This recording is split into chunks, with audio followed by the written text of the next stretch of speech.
Hi friends, இந்த வீடியோவில் வந்து நம்ம என்ன பார்க்க போகிறோம் அப்படின்னு கேட்டிங்கன்னா, இப்போ வந்து நடிகரும் அரசியல்வாதியுமான சரத்குமார் வந்து இப்போ வந்து கரூரில் நடந்த சம்பவத்தினால வந்து தளபதி விஜய் மீது ரொம்ப ஆவேசமாக பேசியிருக்காங்க. ஸோ அதை பற்றி அந்த வீடியோவில் நம்ம டீட்டெயிலில் பேச போகிறோம். இப்போ வந்து கரூரில் வந்து கிட்டத்தட்ட வந்து பிரச்சாரத்தின் மீது 39 பேருக்கு மேலே வந்து பலியாகியிருக்காங்க அப்படின்னு நியூஸ் கிடச்சிருக்குங்க.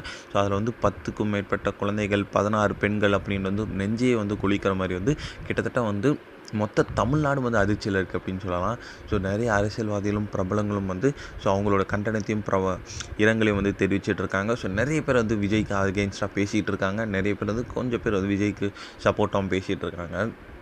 இதில் இப்போ வந்து சரத்குமார் அவர்கள் வந்து ரொம்ப ஷாக்கிங்கான விஷயத்தை பற்றி பேசியிருக்காங்க. அதாவது ஸோ கரூரில் நடந்த அனைத்துக்கும் வந்து விஜய் மட்டும்தான் பொறுப்பேற்றுக்க வேண்டும். அவங்களோட செலவுலேருந்து அந்த அவங்க இறந்ததுக்கான காரணம் எல்லாமே வந்து விஜய் மட்டும்தான் பொறுப்பேற்றுக்க வேண்டும் அப்படின்னு வந்து ரொம்ப ஆவேசம் வந்து சரத்குமார் அவர்கள் வந்து பேசியிருக்காங்க.